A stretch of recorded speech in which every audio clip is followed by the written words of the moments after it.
பார்த்து வருகிறோம். பாதுகாப்பு படைகளில் ஆள் சேர்க்கும் அக்னிபாத் திட்டத்தை மறுபரிசீலனை செய்ய வேண்டும் என்று தற்போது நிதிஷ்குமார் கோரியிருக்கிறார். இது தொடர்பான கூடுதல் விவரங்களை செய்தியாளர் சுசித்ராவிடம் கேட்கலாம். சுசித்ரா, இது உள்ளிட்ட என்னென்ன நிபந்தனைகள் அவர்கள் தரப்பிலிருந்து வைக்கப்படுகிறது?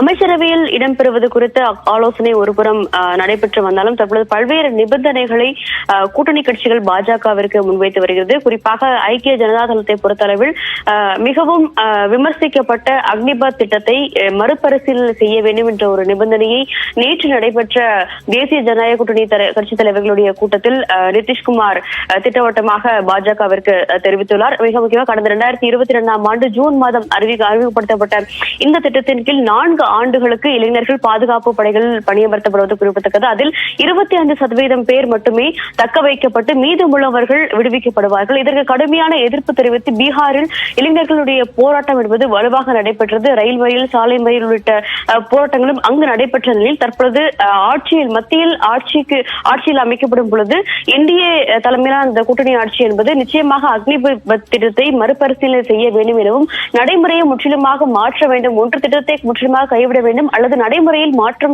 கொண்டு வர வேண்டும் என்ற ஒரு திட்டவட்டமான ஒரு கருத்தை நிதிஷ்குமார் நிபந்தனையாக பாஜகவிற்கு விதித்துள்ளார். இந்த விதிமுறைகளை நிச்சயமாக இந்த நிபந்தனையை பாஜக ஏற்றுக்கொள்ள வேண்டும்.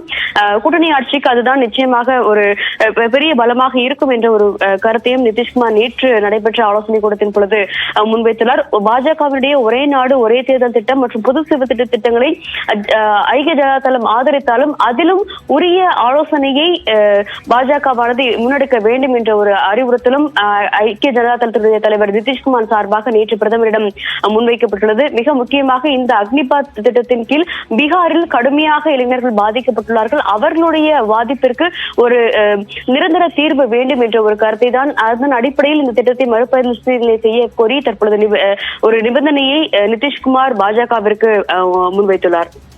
விவரங்களை வழங்கியமைக்கு நன்றி சுசித்ரா.